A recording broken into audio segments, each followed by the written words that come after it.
Hi there, Sanmurani Molweni. Welcome to Fix channel. If you're new here, please subscribe before the end of the video. For returning, thank you for love and support. I appreciate you. Returning is Timber in his guys, latest episode. So latest episode la kuvela khona ukuthi unkosikazi wenza omunye unkosikazi wenza ukuthi nokuthi. We guys, niyakhumbula sikhuluma a traditional man or Zulu man kodwa angizwa ngani. Ngiyagijima lento engixola yona ngoba kuningi inganekani kodwa into yangempela. So la ku TikTok sisa ku Zulu man, traditional Zulu man, kuno bhuti abenza ama-video be-address ubaba uMseleku because kunezinto abane-concern ngazo ukuthi 1 2 3 ku-Anzulu angazi usekhonani igama elinjalo kodwa beveza ukuthi siyanqaba ukuthi kwezinye izinto uziveza as i-advocate for 1 2 3 4 5 but unalezi zinto abayicriticizayo abanye obhuti uku-eda-ke kwenye i-list kwilist yalabo obhuti. Mina ngi-eda kwilist yobhuti ababala izinto ezothi nje indoda yomZulu like uma uzoqhakambisa lokho akujwayelekile mhlampe noma kuyinto ekhona ukuthi kungaba nobaba onesithembu kodwa emphakathini ufisa ukuveza ukuthi yilo nkosikazi owenza izinto, you understand, and uyabondla uyabakhokhela because mhlambe leyo reality kababa okulesi sithembu. Siyaphuma-ke kwisithembu siyagijima weka siya ku-production house, siya ku-production company, siya kwi-production team, sibala nje kwi-entertainment industry ukuze sibuke ukuthi ezinye iy'ngxabano zenzeke kanjani ozenzeka zakheka kanjani. Uma uthanda ukungibiza ngefeni ungangibiza ngefeni kule video because khona umuntu ozothi hey wena uyifeni kabani ubuchaza into ngendlela oyibuka ngayo. Akunankinga ngevoice ningixolele ngeflu. Sikwi-production house Ferguson Films, angithi niyabazi. Sinomama kuyiphutha ukuthi angilikhumbula igama lakhe kodwa-ke niyamazi umama lo ngizothi nje u-best of the best lo obekwe igazi before igazi waba kwi-Home Affairs umama kaBuli. Niyamazi Nkosi yami ke waba kwi-radio station. Impi yakhe ne-Ferguson Films noma ngeke ngize ngiyikhumbule njengoba injalo ngikunika umqondo wento esithi enye into sibuye singazi thina ukuthi si-wrong yini mase sokuthula kancane. Uyabona ukuthi kukhona ukuthi kuyanconywa kodwa fanele ukuthi sithi ukuthula kancane ngoba isithi ayibalance lento. UFerguson Films mayeba negazi, ake ngithi igazi ngifase i-TV show efana negazi, and kune best female legend lana kulomkhakha woku-act. Lo mama ngoba umama ngisho mhlampe ngokwejeni yakhe ngibuka usemdala umama futhi ngoba uney'ngane hhayi ngoba ngidelela guys ngokwe-experience yakhe kwi-entertainment industry i-role anikwa yona iyakhe. I-show bekhona abanye besebenza kanzima uyibambile igazi. Mangikhumbula kahle leya TV show yayinobuthakathi ngisebenzisa yona. Uma i-Ferguson Films ibhenka ngoba kunethalente angithi yes babe nomqondo kwi-Ferguson Films ukuthi sizoba ne-production house. Kule production house sizoba nani nethalente. Ithalente lingekho imali ayikho ngoba i-production house izoshona phansi mali ingekho ithalente.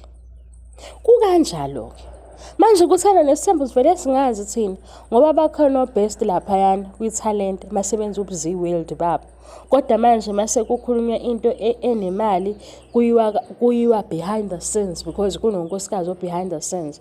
Angazi iyabhalansa yini lento. Yayizito engishoyo u-DJ Sbu une-record label, ube ne-record label kodwa ukuze ahambe ama-tour ebhale iy'ncwadi ey'thile, enze ama-proposal, ebhalela ko-TV shows, ebhalela kuphi, bekunethalente asebenzisana nalo. Yingakho uma izinto seyibheda, abantu baya ku-DJ Sbu uku-complain ukuthi kanti bowukhipha imali engakanani ngoba ithalente siyalazi. KuThando Nesithembu guys, singathi siyaphoqwa ukuthi uMangwabe noma yini ngisho bona bobabili ngamabomu sibakhiphe ngaphandle kwi-show abayingxenye ye-success yayo, because kufanele siyoshaya ihlombe kwenye indawo. Angazi noma ngi-wrong noma ngi-right yini, ngoba ukubhalansa kwalento ukuze i-show ibe yi-success, uMangwabe noMayeni bakhona and benza umsebenzi kule TV show ngokuba khona, ngoku-actor, ngobuzi-world ababuletha kule TV show. And uku-exista kwe-TV show ingoba kunabantu abasebenzayo nabo. Yingakho hlampe la film industry, entertainment industry behlukanisa mase be-award-a abantu. Thina sesixawa ukuthi-ke yini enzima kumnikazi wale production house ukuthi abone ukuthi i-success ekhona ayipheleli lapha emuva kuphela, naba abanye abashayo. Ngoba thina size sibe ne-reaction sibone uMayeni ukhona ongemuva, hhayi ukuthi asim-recognize, hhayi futhi ukuthi asim-acknowledge lo ngemuva, kodwa sibone uMayeni hase sikhuluma nge-Rude, uBeatha, uMona, because uMayeni simbonile enjalo.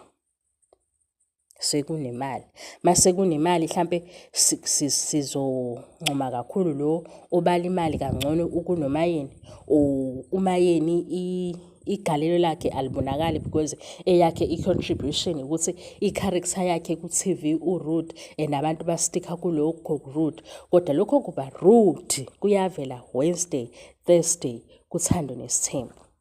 Yabona ukuthi ngibhitha-ke kodwa bese ngixoxa nge-Ferguson Films. Usungayifuna-ke i-fight yabo, ubheke-ke ukuthi umama konje ubani guys, niyamazi into owasesichazela-ke esasesichazelwa osomabhizinisi ukuthi-ke ishayisene kuphi indaba yabo.